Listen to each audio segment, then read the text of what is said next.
Welcome to my shop. I'm Jesse, and today we are going to build a splined miter box. This is a walnut and cherry box, and you can see there's a little spline right there.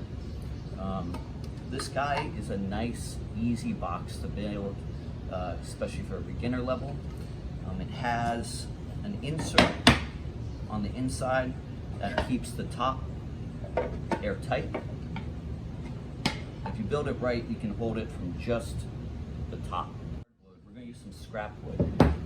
And I have this piece of pine. It's very twisted, but we're going to make it work. One of the things I like to do is whenever you have an ordinary piece of wood like this, I like to find the highlights or the defects. So right here we have some amber color in the yellow, and we have a lot of knots. And we're going to highlight these knots in the box, which will give it a little bit of character. So let's get building.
came out pretty nice. The knots look good. If we wanted to customize this box, we could make it bigger. We could change the shape of it. We could put a different edge profile on it, or stagger the splines. Inside, I ended up putting teak, but really any range of colors, you can just play with them.